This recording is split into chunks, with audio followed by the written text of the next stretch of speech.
আসসালামু আলাইকুম বন্ধুরা, আশা করি আপনারা সবাই ভালো আছেন। আলহামদুলিল্লাহ, আমিও ভালো আছি।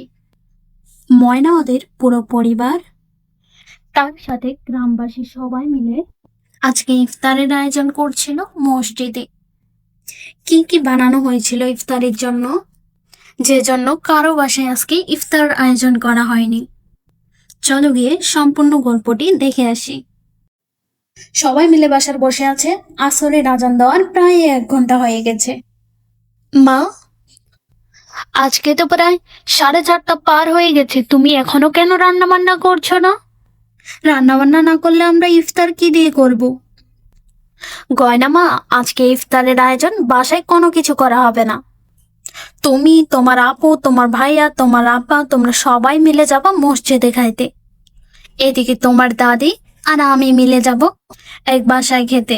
মসজিদেরই দাওয়াত, কিন্তু ওটা বাসায় আয়োজন করা হয়েছে শুধুমাত্র মহিলাদের জন্য। ও মা, তার জন্য মনে হয় তুমি রান্না বান্না চড়াচ্ছ না। আর আমরা মসজিদে গেলে কি বাসার মতো এতগুলো আইটেম পাবো নাকি? হয়তো বা মসজিদে গেলে ছলা বন্দিয়া দেবে আর কিছুই দিবে না মা। একদমই না মা গয়না, ওইখানে অনেক ধরনের আইটেম তৈরি করা হয়, কেউ কেউ তো খেয়েই শেষ করতে পারে না। সত্যিই মা, অনেকগুলো আইটেম করা হয়? ইয়ে, তাহলে আজকে আমি অনেকগুলো জিনিস দিয়ে আজকে ইফতার করব। কি মজা, কি মজা! ইফতারে আজকে অনেক কিছু থাকবে। আপু, আজকে আমরা তাড়াতাড়ি করে মসজিদে যাব, না হলে আমরা তো জায়গায় পাবো না। চলো চলো, বেরিয়ে পড়ো। না গয়না, এখনো সময় হয়নি। সময় হলে তুই আর আমি মিলে চলে যাব। আচ্ছা আপু, তুমি কিন্তু আমাকে ডাক দিও, একা একা আবার চলে যেও না। না গয়না, তোমাকে ছাড়া আবার আমি একা একা যাই নাকি? তোমাকেই নিয়ে যাব সাথে করে। প্রায় 1 ঘন্টা পর, ময়না আপু, ও ময়না আপু, কোথায় তুমি? এখনো তোমরা বসে আছো? তোমরা কি যাবা না আজকে মসজিদে ইফতার করতে? হ্যাঁ, আমরা তো যাওয়ার জন্য রেডি হয়েই আছি, বেরিয়ে পড়বো এক্ষুনি। ইয়ে, তোমাদেরকে দেখার পরে তো আমার অনেক ভালো লাগছে। আজকে সবাই মিলে একসাথে ইফতার করব, কি মজা, কি মজা! ইয়ে, হ্যাঁ গয়না আপু, আমাদেরও অনেক আনন্দ লাগছে। সবাই মিলে আজ ইফতার করব। ইয়ে, কি মজা, কি মজা! বাচ্চারা তো খুবই খুশি একসাথে ইফতার করার জন্য। তৎক্ষণাৎ চলে আসলো মিন্টু। মা, তুমি ময়না গয়নাকে এখনো কেন রেডি করাই দাও নে?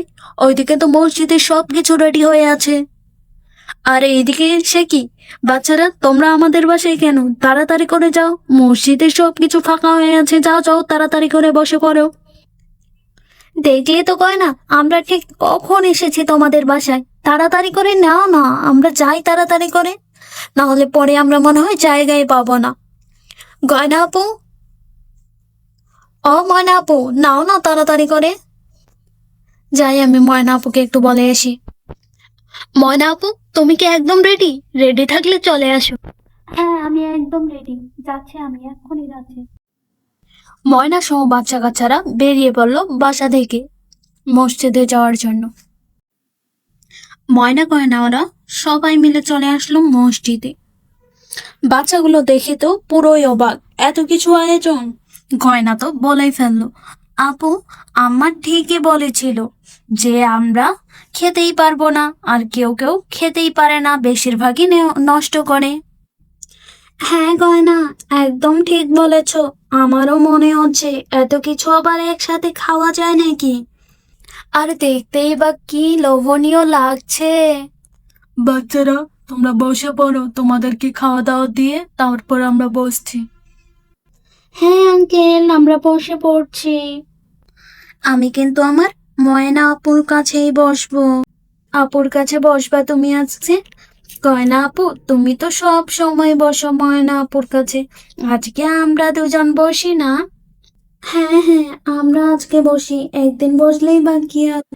একদমই না, আমি কিন্তু ময়না আপুর কাছেই বসবো।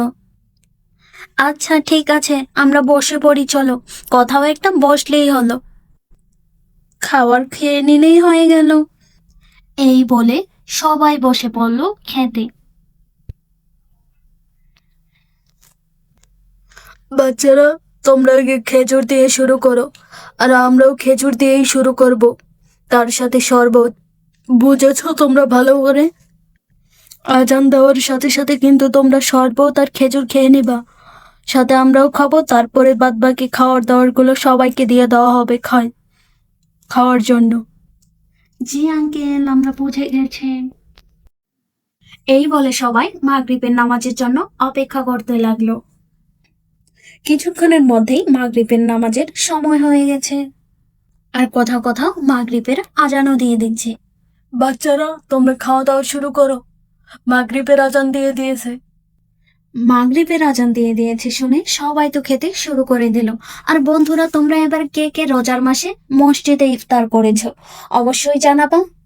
আর তুমি যদি আমার চ্যানেলে নতুন হয়ে থাকো তাহলে প্লিজ দয়া করে চ্যানেলটিকে সাবস্ক্রাইব করে রাখবা। আজকের মতো এই পর্যন্তই, দেখা হবে নতুন কোনো ভিডিওতে। আসসালামু আলাইকুম।